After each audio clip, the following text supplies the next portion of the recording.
scary Peppa Pig episode that never made it on TV. It was a perfectly ordinary morning when Peppa woke up in her bedroom, but something felt different. The sunlight streaming through her window seemed dimmer than usual, casting strange shadows across the walls. Peppa called for George, but there was no answer from his room. She walked down the hallway, her footsteps echoing louder than they should.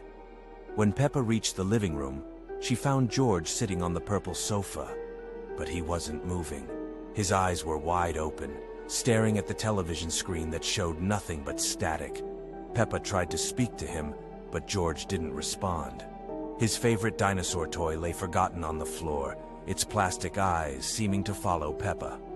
Mummy Pig was in the kitchen, standing perfectly still at the counter. She was smiling, but her smile was too wide, stretching beyond what seemed natural. When Peppa asked what was for breakfast, Mummy Pig turned her head slowly, her neck making a soft clicking sound. Her eyes had changed color, becoming a deep, dark shade. Daddy Pig was reading his newspaper in his chair, but the pages were blank. He turned each empty page with mechanical precision, his glasses reflecting nothing but darkness. When Peppa approached him, she noticed that his breathing had stopped. Yet he continued to turn the pages. The house began to feel smaller, as if the walls were slowly moving inward. The familiar yellow walls started to fade, becoming a sickly gray color that spread across every surface. The pictures on the walls showed the family, but their faces were blurred and distorted. Peppa ran to the front door, but it wouldn't open. The handle turned, but the door remained sealed shut. Through the window, she could see that the outside world had changed. The green hill where their house sat was now barren and brown, and the sky had turned an unnatural shade of purple. The telephone rang, its shrill sound cutting through the silence. Peppa answered it, hoping to hear a familiar voice, but there was only breathing on the other end. Slow, deliberate breathing that seemed to match her own heartbeat. As the day wore on, Peppa realized that time had stopped moving forward. The clock on the wall showed the same time it had when she first woke up. The sun remained in the exact same position in the sky. Peppa tried to wake her family, shaking them gently, but they remained frozen in their positions. Their eyes followed her movements, but they never blinked, never spoke, never moved. The house filled with an oppressive silence. When night should have fallen, the light outside simply dimmed without the sun ever setting. The purple sky darkened to black, but there were no stars, no moon, just an endless void. Peppa pressed her face against the window. The last thing Peppa remembered was her own reflection in the window glass, but it wasn't quite right. Her reflection was smiling that same too wide smile.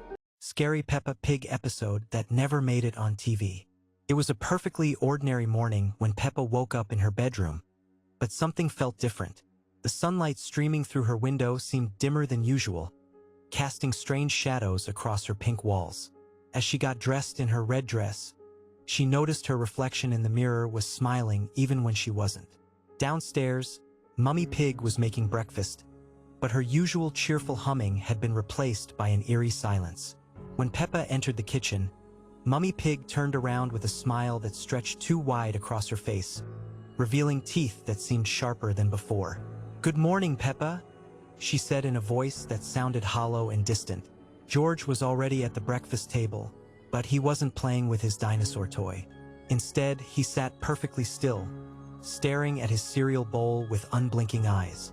When Peppa tried to talk to him, he slowly turned his head toward her, and she saw that his eyes had become completely black, like empty holes in his face. After breakfast, Peppa decided to visit her best friend Susie Sheep.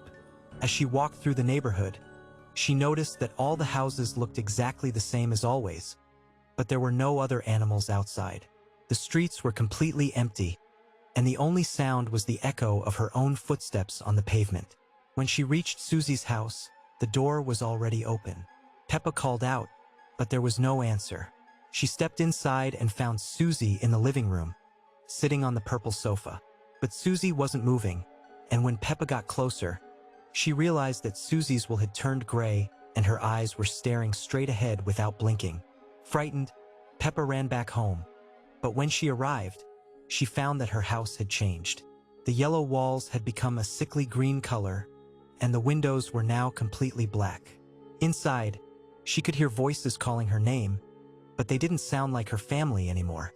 Peppa tried to run to her room, but the hallway stretched endlessly before her.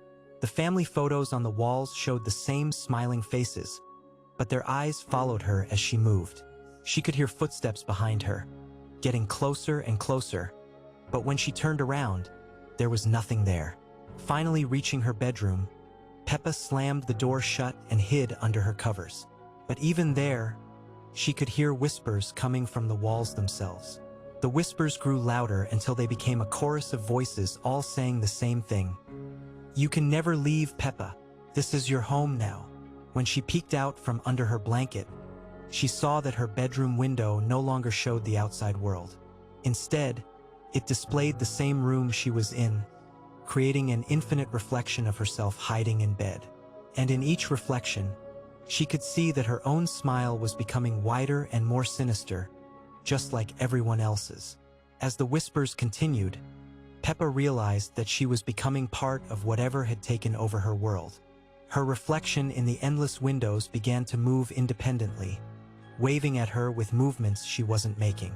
The last thing she remembered was her own voice joining the chorus of whispers, welcoming the next visitor to their perfect, scary Peppa Pig episode that never made it on TV.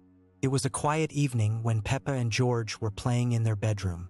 The toys scattered across the floor seemed perfectly normal, but something felt different tonight. The teddy bear that usually sat on the shelf was now facing the wall, and the toy dinosaur's eyes seemed to follow their every movement. Peppa noticed it first when she picked up her favorite doll. The doll's smile was wider than usual, stretching unnaturally across its plastic face. When she blinked, the smile seemed to grow even larger, revealing tiny sharp teeth. George giggled nervously, pointing at his toy car which had somehow moved to the center of the room. Downstairs, Mummy Pig was preparing dinner when she heard strange scratching sounds from inside the walls. The kitchen lights flickered once, twice, then stayed dim. The family portrait on the wall began to change slowly. Their smiles were becoming twisted, their eyes turning completely black. Daddy Pig was reading his newspaper when the words started rearranging themselves. Instead of weather news, the headlines now read messages about shadows that walk and toys that dream. The television turned on by itself, showing static that occasionally formed a pig's face with hollow, empty eyes. The children came downstairs for dinner, but the table was set for 6 people instead of 4. 2 extra plates sat there with food that looked exactly like theirs, but the portions were moving slightly, as if something invisible was taking bites. As night fell, the house began to change. The wallpaper started peeling, revealing underneath what looked like another house entirely. A house where everything was the same but wrong. The family photos showed the same poses, but the faces were all blank, featureless ovals. Peppa tried to go to sleep, but her reflection in the bedroom mirror wasn't copying her movements. When she waved, her reflection stood still. When she stood still, her reflection waved back with that unnaturally wide smile. George's reflection was pointing at something behind him, something that wasn't there. The house itself seemed to be breathing. The walls expanded and contracted slowly, like the inside of some enormous creature. The floorboards creaked in rhythm, keeping time to a heartbeat that was far too slow to be human. Every door was slightly ajar, revealing glimpses of rooms that shouldn't exist. In the middle of the night, all 4 family members found themselves standing in the living room, though none remembered getting up. They stood in a perfect circle, facing outward, their eyes closed but somehow still seeing everything around them.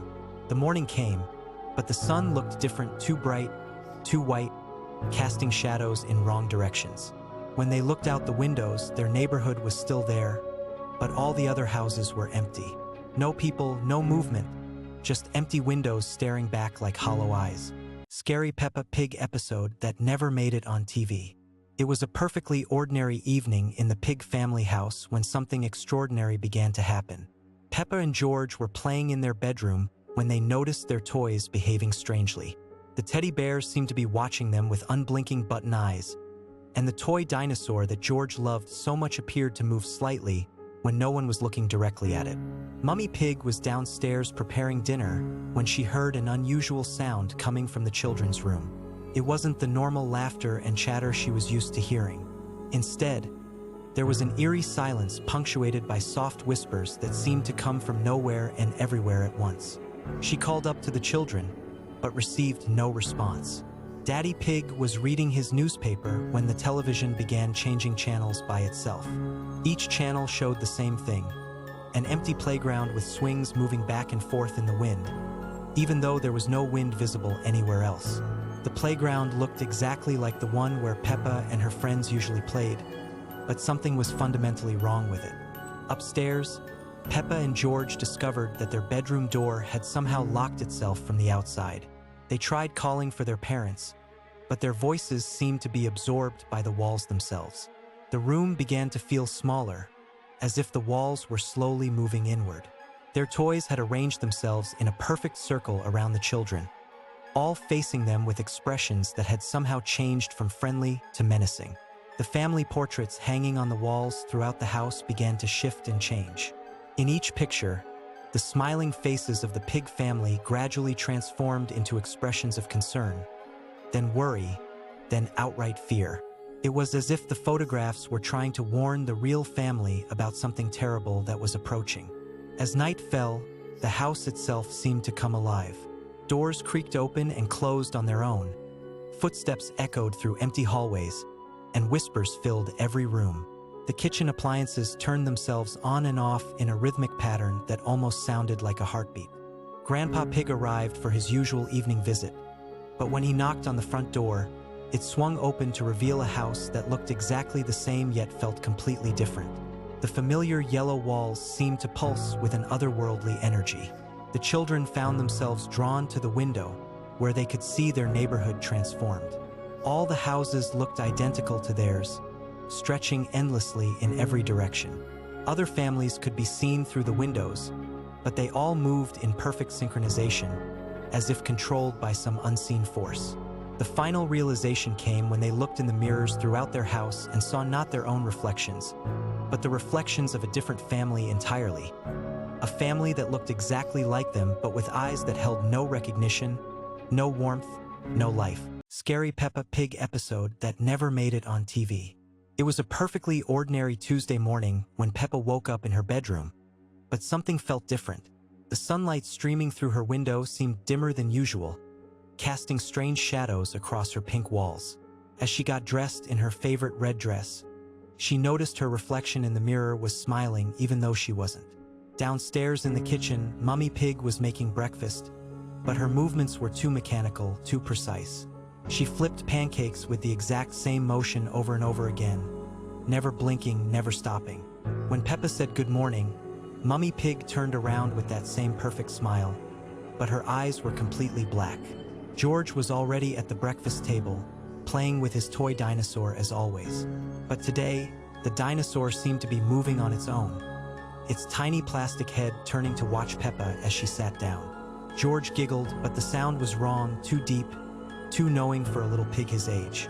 Daddy Pig came down the stairs, his newspaper in hand, but when he opened it, all the pages were blank except for one headline that read, "They're watching you, Peppa," in dripping red letters. He didn't seem to notice anything unusual and began reading aloud from the empty pages about weather that would never come. After breakfast, Peppa decided to visit her best friend Susie Sheep. The walk to Susie's house felt longer than usual, and the familiar streets seemed to stretch endlessly. The houses she passed had windows that followed her movement, and the cheerful yellow sun in the sky had developed a sinister grin. When she arrived at Susie's house, everything looked normal from the outside. But when Susie answered the door, her wool was matted and dark, and her eyes had the same black emptiness as Mummy Pig's. Susie invited her in with a voice that sounded like it was coming from somewhere far away. Inside Susie's house, all the furniture was floating 3 feet off the ground, rotating slowly in perfect circles. Susie's family sat in their floating chairs, having tea in midair, acting as if nothing was wrong. They offered Peppa a cup of tea that steamed with purple vapor and smelled like old flowers. As Peppa tried to leave, she realized the door wouldn't open. The windows showed only darkness outside, even though it had been bright daylight moments before. Susie and her family continued their floating tea party, their heads turning in unison to stare at Peppa with those terrible black eyes. Suddenly, Peppa found herself back in her own house, but everything was wrong. The walls were breathing, expanding, and contracting like lungs. The family portraits on the walls showed twisted versions of themselves with too many eyes and smiles that stretched beyond their faces.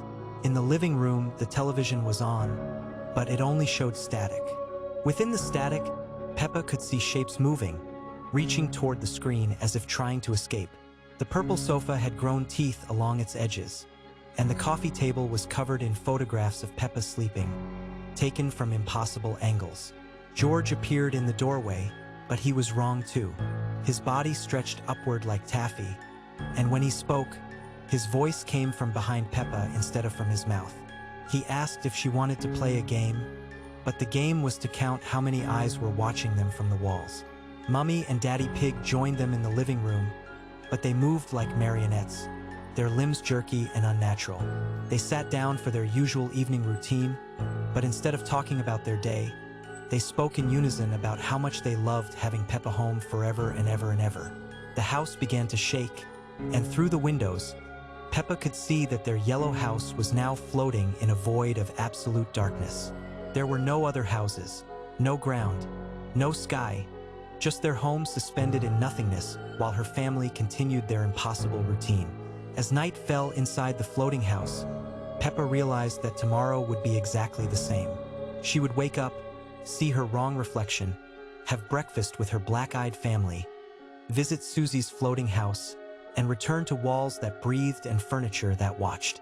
And she would do it again and again, forever, in this place that looked like home but was something else entirely. The last thing Peppa saw before the darkness took her was her own reflection in the television screen. But this time, her reflection was smiling that same terrible smile, and its eyes had turned completely black.